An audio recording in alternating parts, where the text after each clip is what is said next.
Hello 7th class, welcome to the online classes presented by AMM Public School। बच्चों आज आपका science का turn है, तो निकालिए अपनी साइंस की बुक प्रोग्रेसिव साइंस और हम पढ़ेंगे इसका चैप्टर नंबर 4 का पार्ट सेकंड। पेज नंबर 28 पे बच्चों आपका चैप्टर नंबर 4 का सेकंड पार्ट है transfer of heat. Heat transfer मतलब एक जगह से हीट का दूसरी जगह मूव कर जाना। हीट बच्चों जो हीट का मूवमेंट होता है, जो गर्मी है वो मूव करती है और उसके मूवमेंट को हीट ट्रांसफर कहते हैं। अब उसके अलग अलग प्रोसेस है। सबसे पहला है कंडक्शन। कंडक्शन में जो हीट ट्रांसफर होती है वो एक सब्सटेंस के थ्रू होती है, किसी चीज के थ्रू। जैसे कि आपने एक लोहे की रोड ली, अब आपने लोहे की रोड को आगे से गर्म करना शुरू करा, पीछे से उसे आपने पकड़ा हुआ है, तो धीरे से आप देखेंगे थोड़े टाइम बाद कि जो आपका पीछे वाला पार्ट है वो भी धीरे धीरे गर्म हो रहा है, तो ये हीट ट्रांसफर हो रही है। और एक चीज के अंदर जब हीट ट्रांसफर हो रही है तो उसे कहेंगे कंडक्शन, यानी किसी चीज के थ्रू हो रही है वो। कंडीशंस फॉर कंडक्शन आप पढ़ेंगे बच्चों। अब comparison of conduction of heat in various material, किन किन चीजों में हीट कंडक्ट ज्यादा अच्छे से होती है। तो बच्चों ऑब्वियस सी बात है, जो अच्छे कंडक्टर होंगे हीट के, जिनमें हीट अच्छे से जा सकती है, जैसे कि गुड कंडक्टर जिन्हें कहा जाता है, उनमें हीट अच्छे से पास होगी। गुड कंडक्टर्स क्या क्या है जिनमें हीट अच्छे से निकल सकती है? Copper, aluminium, iron, mercury, silver, जो भी सारे मेटल्स हैं मोस्टली। अब बैड कंडक्टर्स कुछ ऐसी चीजें हैं जिनमें हीट कंडक्ट नहीं होती, तो उन्हें हम इंसुलेटर्स कहते हैं या बैड कंडक्टर्स कहते हैं। तो उनके क्या एग्जाम्पल है बच्चों? Leather, asbestos, paper, plastic, cotton, wool, gases, liquid, ये सारे बैड कंडक्टर्स हैं, इनमें हीट ट्रांसफर नहीं होती है। अब uses of good conductors of heat, जो गुड कंडक्टर्स है उनका क्या काम है, बैड कंडक्टर्स का क्या काम है, ये आप पढ़ेंगे। सेकेंड जो हीट ट्रांसफर का तरीका है वो है कन्वेक्शन। जब कोई लिक्विड या गैस गर्म होती है तो उसके कुछ जो मॉलिक्यूल्स हैं वो तेज चलने शुरू कर देते हैं, ठीक है बच्चों। तो कंडक्शन में क्या हो रहा था, सॉलिड थिंग के थ्रू हमारी जो हीट है उसका मूवमेंट हो रहा है। तो जब हमारी जो हीट है वो लिक्विड्स के थ्रू कंडक्ट होगी तो उसे कन्वेक्शन कहते हैं। ये प्रोसेस है कन्वेक्शन करंट्स इन गैसेस। ये बच्चों की जो गैसेस हैं उसमें कन्वेक्शन किस तरीके से होता है ये आपको बताया गया है। कन्वेक्शन क्यों क्यों जरूरी है, कहाँ कहाँ उसका यूज होता है। वेंटिलेशन के थ्रू लिए चिमनीज में यूज होता है कन्वेक्शन का, और लैंड और सी ब्रीज इसके लिए भी यूज होता है। नेक्स्ट है बच्चों हमारा रेडिएशन। जब जो हीट है वो इंफ्रारेड मतलब कि हमें ना दिखने वाली रेस के थ्रू कंडक्ट होती है, वो प्रोसेस कहलाता है बच्चों हमारा रेडिएशन। रेडिएशन में ना तो हमें कोई मीडियम चाहिए, यानी ना तो पानी चाहिए ना सॉलिड चाहिए, किसी भी चीज की जरूरत नहीं है रेडिएशन की मदद से हीट ट्रांसफर होने के लिए। जैसे कि जो मतलब हमारी बॉडी जो ले रही है सन से एनर्जी, वो भी रेडिएशन के थ्रू ही ले रही है। ऐसा तो नहीं है सन हमारी जो बॉडी में एनर्जी भेज रहा है या जो हीट भेज रहा है वो पानी के थ्रू या किसी और चीज के थ्रू भेज रहा है, वो इंफ्रारेड के थ्रू ही भेज रहा है। Dark colour, light coloured object, जो लाइट कलर ऑब्जेक्ट है बच्चों वो हीट को कम एब्जॉर्ब करते हैं। डार्क कलर जो ऑब्जेक्ट्स होते हैं वो हीट को ज्यादा एब्जॉर्ब करते हैं। रेडिएशन ऑफ हीट का क्या क्या यूजेस हैं? So it is better to wear light clothes in summer and dark clothes in winter, ये तो मैंने अभी आपको बताया। और भी सारे एप्लीकेशन आप रीड करेंगे। थर्मोफ्लास्क वो ऐसी मतलब चीज जिसमें कि हमारी जो गर्म चीज है वो गर्म ही रहेगी, जो ठंडी है वो ठंडी ही रहेगी। टेम्परेचर मतलब हीट ट्रांसफर नहीं होने देती जो चीज अपने अंदर, उसे हम थर्मोफ्लास्क कहते हैं। उसे हम वैक्यूम फ्लास्क भी कहते हैं। और उसके मतलब हीट को खत्म करने के लिए, हीट ट्रांसफर को खत्म करने के लिए क्या क्या किया जाता है?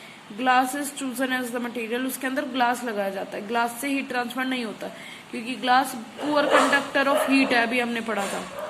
The space between the walls is evacuated, जो उसकी दो लेयर्स होती हैं उनके बीच का जो मतलब स्पेस है उसमें कुछ नहीं रखा जाता है जिससे कि हीट ट्रांसफर हो ही ना किसी चीज के थ्रू।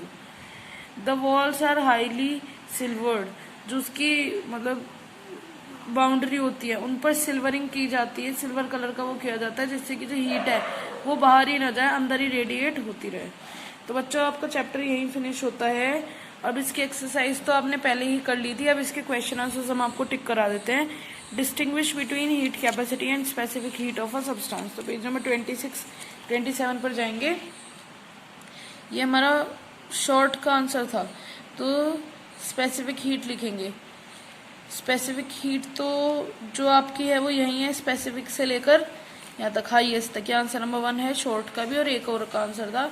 और हीट कैपेसिटी आप यहाँ से लिखेंगे, द हीट से लेकर पर सेल्सियस तक। ये आपके आंसर नंबर 1 है शॉर्ट। दोनों लिखनी है आपको। एक है हीट कैपेसिटी की डेफिनेशन, ये जो हमने पढ़ी थी है स्पेसिफिक हीट की, और जो ये अभी टिक करी है ये है हीट कैपेसिटी की। सेकंड है how much heat is required. जो सेकंड आंसर है बच्चों आपको सेंड करा जाएगा, और मैं आपको दिखाती हूँ कि सेकंड आंसर देखिए, ये रहा आपका जो सेकंड आंसर है। ये न्यूमेरिकल है, आपको मैं ये सेंड करूंगी, हमने सॉल्व करा है इसे, और ये आपको इसी तरीके से सॉल्व करना है। और ये न्यूमेरिकल बच्चों आपको ये फॉर्मूला याद होना चाहिए जो इसमें यूज हो रहा है। Q heat required equals to M into S into T, mass into specific heat into change in temperature. इसके थ्रू आप काफी सारे न्यूमेरिकल सॉल्व कर सकते हैं। जो थर्ड है वो है पेज नंबर 26 पर, पहुंचेंगे पेज नंबर 26 पर। यहाँ बच्चों अ पीस से लेकर जो वुड है, ये आपका आंसर नंबर 3 है शॉर्ट का। नेक्स्ट है बच्चों हमारा page number what is absolute zero temperature. तो ये पेज नंबर 24 पर है बच्चों। आप देखिए यहाँ से टिक करेंगे -273 डिग्री सेल्सियस से लेकर एब्सोल्यूट जीरो। ये आपका आंसर नंबर 4 है शॉर्ट का। आंसर नंबर 5 है अब बायोमेटेलिक्स। अच्छा, इसका आंसर जो है वो बच्चों आपकी यहीं मैंने लिखा हुआ है, आप पूरा का पूरा लिखेंगे। अब when it is heated it band because, जितना अंडरलाइन करा है पहले क्वेश्चन में उतना क्वेश्चन में से, उसके बाद because each metal has different rate of expansion. 6th है गिव रीजन वाई। तो cloudy nights are warmer than clear nights, sunlight is hot while moonlight is cold. दोनों पेज नंबर 32 पर मिलेंगे आपको बच्चों। ये देखिए 6th का ए तो ये रहा क्लाउडी नाइट्स वाला, क्लाउड से लेकर क्लियर तक, आंसर नंबर 6 है। और 6B है द मून से लेकर अर्थ तक, 6B टिक कर लीजिए। अब लॉन्ग के बच्चों, लॉन्ग में आपको 2, 3, 4 ये हम आपको सॉल्व करके भेजेंगे। जैसे मैंने आपको देखो ये लॉन्ग कैसे पता चलेगा, लॉन्ग का पॉइंट नंबर देखिए, रोमन नंबर 6 है ये, तो मैंने भी यहाँ रोमन नंबर 6 ही लिखा है आंसर इन डिटेल।